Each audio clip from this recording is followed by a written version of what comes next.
આજે બનાવવાનું છે આપણે ગવાલનું શાક. તો ગવાલ છે ને આપણે આલો મોલી નાખી દો. આ ટાઈપના છે ને ડીટી આપણે ટાઢી નાખી નથી. આ બધા ડુવાના હરખા શાક બનાવવાનું છે. મસાલ છે ને એક છે ને લાત બધા હતા ને તો લાત બધા આપણે આમ છે ને થૂતી નાખ્યા છે. તો આપણે મીઠા પાણી હશે ને પેલા ગવાલ ધોઈ નાખવાના છે. તો આપણે ગવાલ છે ને ધોઈ નાખ્યા છે મસ્તી મજાના. તો હળદર નાખી દીધી, બધો મસાલો નાખી દીધો, વઘાણી નાખી દીધી, માથે તેલ પણ નાખી દીધું ને આમાં મરચું નાખી દીધું છે. આપણે ગુવારનું શાક કરવા હાટું છે ને આ બધા મસાલા આપણે 4 કિલા છે.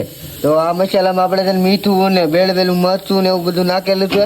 તો થોડીક વારમાં છે ને આ ગુવાર આપણે બનાવવાનો છે. કેવી રીતે બનાવતું ને અમે તમને કહેતા જાવું. પેલા તો મસાલો છે ને આમાં આપણે છે ને સૂંધી નાખવાનો છે એટલે મસ્ત મજાનો મસાલો થઈ જાય ને બધામાં હેલબેલ થઈ જાય. તો ચાલો આપણે ગુવાર નાખી દીધો છે. હવે છે ને આપણે હલાવીએ એટલે આપણે મસાલો હતો ને મસાલો બધામાં હેલફેલ તો કરવો જ પડે ને આપણે બધા દુવાલને બધાલવાના છે. જુઓ તો બાજવા મિલા ને બાજુ તો આવશે ને તેવા મસાલા વાળા લાલ લાલ ચોલ જેવા થઈ ગયા ને આથી બંધ થઈ ગયા એવું લાગે છે મને. તો હવે નાખવાનું છે આપણે પાણી. તો 1 ગ્લાસ પાણી નાખી દીધું છે.